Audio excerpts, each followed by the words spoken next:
My name is Della Phillips. I'm an artist as well as I'm known as the Bicycle Lady. How you doing today? I'm doing great. I hope you're doing great too. I said I wasn't going to test any more paper after I did the paper summary with the testing of the artist grade pigment-based watercolor markers such as the Winsor Newton and Faber Castell selections. However, after several inputs from friends and also a person online, I've relented. I'm going to test this paper here. I don't have high hopes for it, but they are insistent saying this is highly sized. It's different than some of the other papers that I've tested. And the paper we're going to test today is going to be the Canson Montval watercolor paper. It is 100% cellulose. It's 140 pounds, and it's supposed to be heavily sized. Now I've tested, and that's what other cellulose papers or part cotton and cellulose. I didn't videotape it because I was doing it because I was trying to find a paper for myself, and I was quite frustrated. And that led to the video series that I posted at YouTube concerning testing the watercolor markers with the different papers in the different journals. Well, enough talking, let's get to testing. Now I cut off a piece of the Canson Montval watercolor paper, 140 pound, 100% cellulose, so we can start the testing. First up will be the Faber Castell Albrecht Durer Scarlet Red Deep. I put the swatch out, and now let's get this blended out. Now I'm using the same brush I've used before in all the other testing, the same selection of markers. And you can see that went fantastically into solution.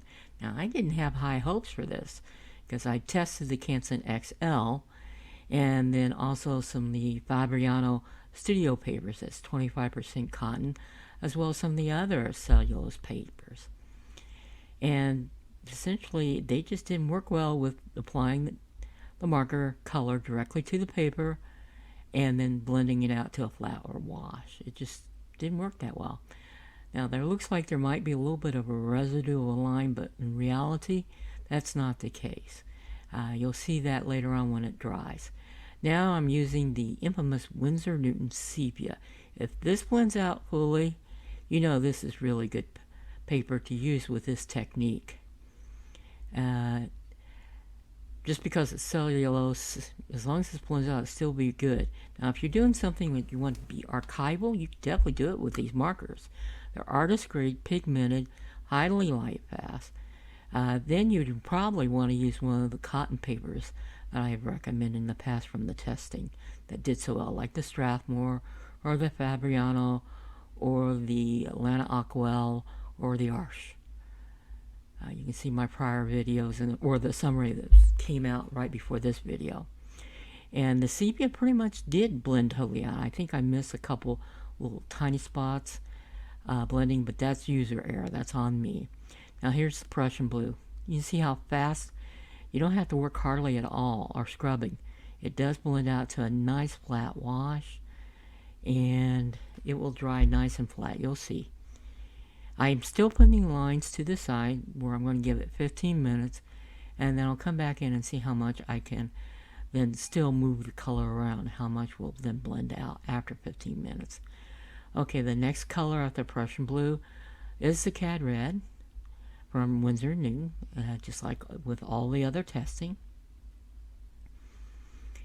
And you can see that pretty much blends out almost instantly. It's just, this paper is working very well. It's very equivalent to the other cotton papers that I have on my list that I would use. So far, this looks like this is going to have to go on that list of papers I would use with this type of technique, a direct apply the color. But let's do the rest of them and see for sure. Here is the Permanent Rose from Winsor & Newton, which can be a little bit moderately difficult to blend out. Let's see what happens here. And yep, it's blending out very easily, just like the other colors. Yeah. Yeah, I think we have a winner here. This is the first cellulose paper that I've tested that actually works using direct application color and blending out to a flat wash. And it's moderately priced. I wouldn't say it's the cheapest one out there, but it can be budget friendly. So that's really nice. Now for the hooker screen. And that can be a little bit difficult if we've seen in some of the others blending out. I bet it's going to blend out. If all the others in the sepia blend out, I'm pretty confident that the hooker's green will blend out as well.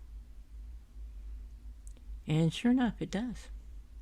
And it starts going immediately into solution. This is very good. Now I wonder what's the difference in the sizing between the Canson Aquarelle Heritage, because they say it's highly sized internal and external, but there's no gelatin sizing. Is the sizing in this paper gelatin? I don't know. I can't find out. If you know, let me know. Alright, here's the Faber Castell Cold Gray 6.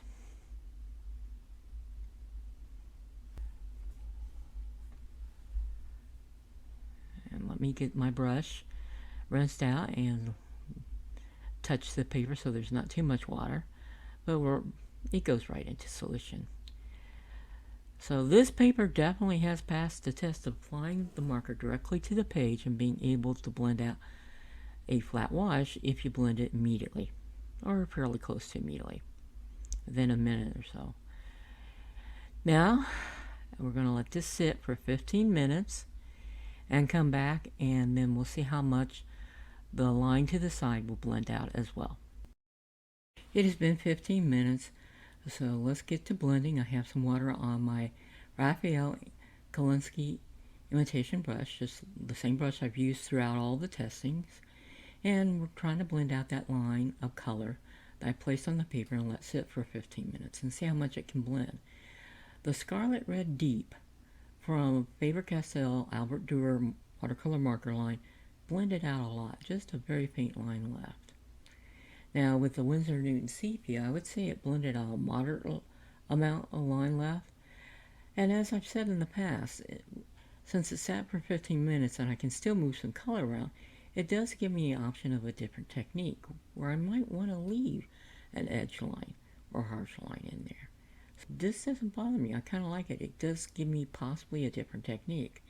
Now with the Winsor Newton Cadmium Red, which is fairly easy usually to blend out, it blended out very nicely, quite a lot, as well as the Permanent Rose.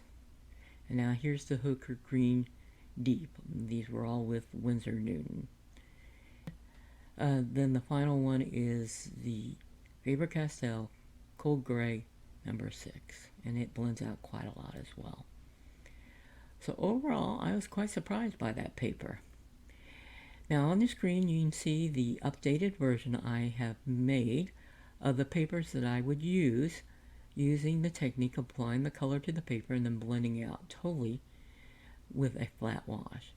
First up still is going to be the Fabriano Artistico 140-pound hot press and the 140-pound cold press. As I said, the cold press is slightly more coarse than the Strathmore Imperial 500 cold press, but since both can be used with this technique, I put those at the top. Next, which is pretty close and equivalent, is the Strathmore Imperial to the Fabriano. The only reason it kind of below it is because the cold press is the only one that really totally blends out.